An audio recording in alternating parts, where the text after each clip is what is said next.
everyone, and welcome to Science Isn't Scary Out and About. My name is Miss Lisa for the Fayette County Public Library, and today I'm at the Whitewater Valley REMC. And I've got several guys here today, and they're going to show us about how to be safe around electricity.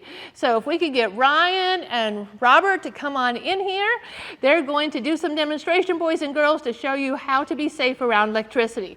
Take it away, guys. We're going to go through our live line demo and show the public how to be safe around it and things to avoid. So this is just a mini demonstration of how power lines in your house are set up out in the real world. It'll come out from 7200 down to 120, 240 off your transformer here into your meter and then into your house or barn or whatever you want to, whatever it goes into here. And this is just a street light setup. And we will demonstrate some faults that can happen. This is just a phase to ground fault. If something was to, like a piece of wire or a tree branch or anything that comes into contact with our phase and our neutral, it'll send a fault and it'll trip out whatever device it has, open it up, and then we'll have to go out and fix it. And if you guys are flying balloons out around your house, you want to make sure you're not anywhere near them because they conduct electricity very well, and it can get you hurt if you're not careful. Wow. That didn't take long at all, did it? It did not. So you want to definitely be cautious about where you're playing at, and if you like flying balloons, you might want to do it as far away as you can. Mm-hmm. Another big thing is those big green boxes out in your yard. It's, those are underground transformers. You have to be very careful where you dig because that's 7,200 volts under the ground, and that's going to cause a big fault. So if you and your parents are doing landscaping or digging, you want to make sure you call 811 to get your locates. He'll show you what happens if you accidentally dig into a power line.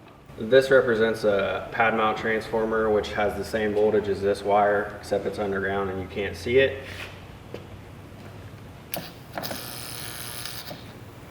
There's that stuff right here. Wow. I don't know how to grab it to raise it out. You can grab this guy up there. Here, I'll just flip it. Oh, yeah.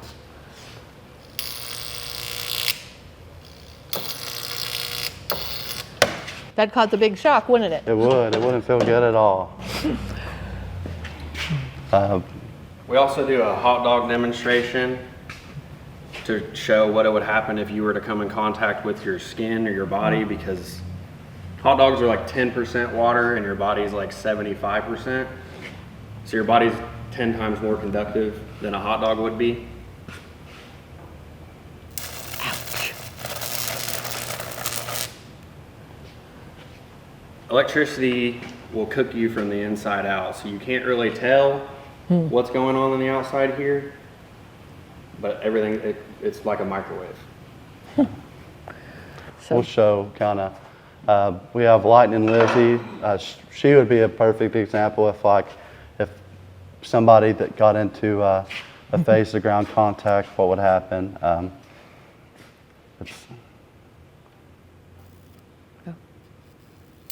Ouch. Yeah.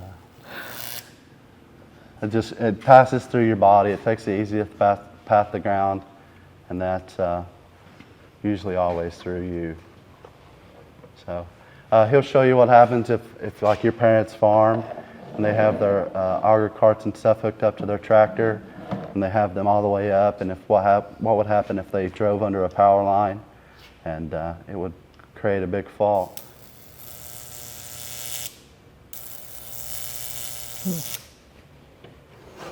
And a ladder as well, so if you guys are going to get up on your roof and clean your gutters out, and you just have to be very cautious where you set your ladder up, because they're very conductive too. Wow. So the lesson here is to really stay away from the wires, right? Absolutely. You want to stay away from them. And if a big storm blows through and you have things down in your yard, you definitely want to call us or call 911. You don't want to go anywhere near them because it's happened that stuff gets knocked down on the ground and it doesn't trip our equipment. And you can go over there and grab it and you would go phase to ground and it would be really scary. Right. So you definitely want to call somebody and stay away from it. Right.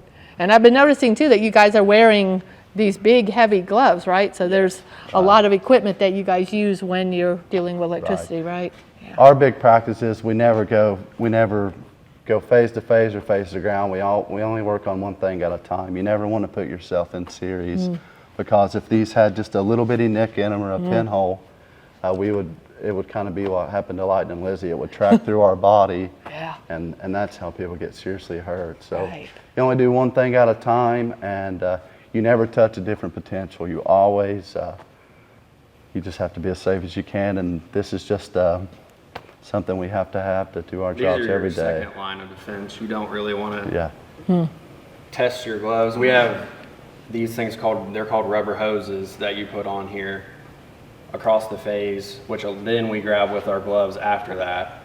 Gotcha. Yeah, you just see if you take this and you go to your rubber guts, nothing's going to happen because it's another isolation barrier, but without it.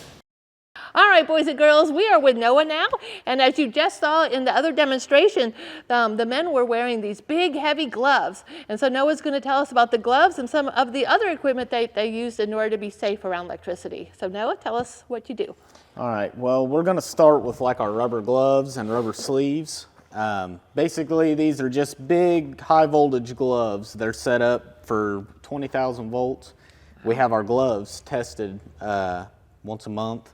And these are just protectors to protect the rubber so we don't poke holes or anything in them. Our sleeves, they're also our secondary, I guess, second defense, I guess I should say. And we just put all these on and it just keeps us safe all the way up to our arms, tops of our arms and things like that. Hard hats, always got to have a hard hat. These are Class E hard hats. These are even rated for voltages up, I think they're 20,000 volts too. So we change these out about every 2 years, I'd say, 2 or 3 years. Some other things that we use line hoses. These line hoses slide right over our primary line and they keep us safe. That way we don't just accidentally brush into something while we're working on something else that would cause two separate, opposite differences in potential, just so we don't get electrocuted that way. Right. We also have these big blankets, and we can take these and we can wrap them around. We have smaller versions too. We can wrap them around like switches and things where it's hot on the top and not on the bottom. That way we don't back into them and, create the path that would electrocute us. Now, like this one has a big hole in the center of it. It's been folded when they tested it. So we don't want to use this one anymore because, electricity can track through there and get to us on two different potentials. And then what's this big thing that you have here? This here's what we call a shotgun. It's basically a big insulated stick, and it allows us to take like hotline clamps on. So we'll take it up in there and pull down, and then we can twist, take the clamps off the main line. That way we're isolated from main line. We can also go up in the bucket and we can pull switches open with them and break load. That way it doesn't go off right in our face. So these are very, very, very important things. Other things that we have our clothes. These are all ARC rated. We wear Cat 2. It's just in case we are in an arc flash so we don't catch on fire, and save us from the clothing burning into our skins and things like that. We also wear steel-toed boots. That way nothing can crush our toes or anything like that. Other things we wear, like in our buckets, we have fall restraints. We put these harnesses on. That way if we do fall out of a bucket, they'll catch us so we don't fall all the way to the ground and get hurt really bad.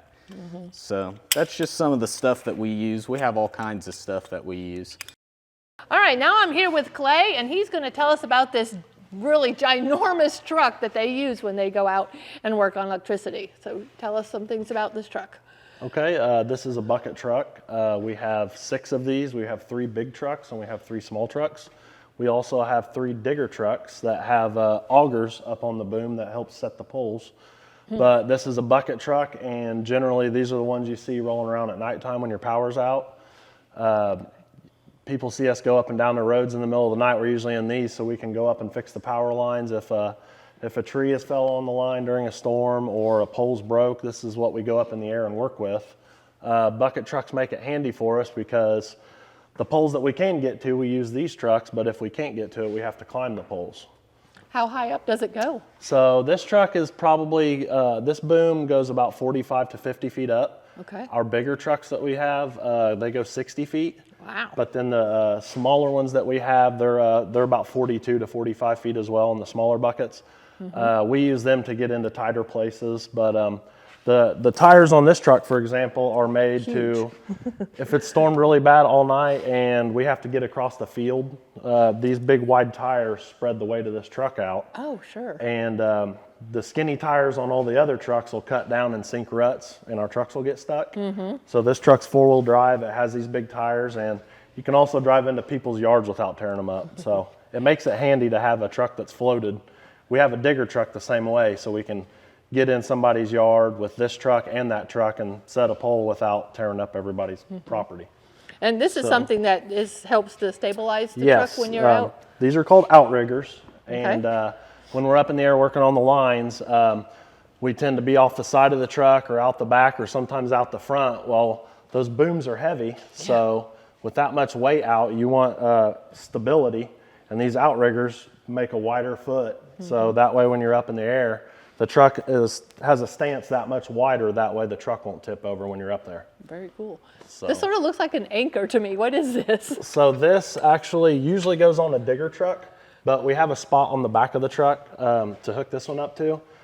Whenever we're trying to roll up big amounts of wire at a time, instead of standing there and hand rolling it up, you can put that on that shaft on the back of the truck. Oh. And it's on hydraulic, and it'll Just roll up spins. those coils of wire a lot quicker That's for us. really cool. All right, boys and girls, so you can see that science can be scary sometimes unless you are safe around it. And electricity is one of those things you really need to be safe around. I just want to thank these guys for showing us all the demonstrations for today and showing us about how to be safe around electricity. Thank you so much for watching. I'm Miss Lisa for the Fayette County Public Library, and this has been Science Isn't Scary, Out and About. See ya.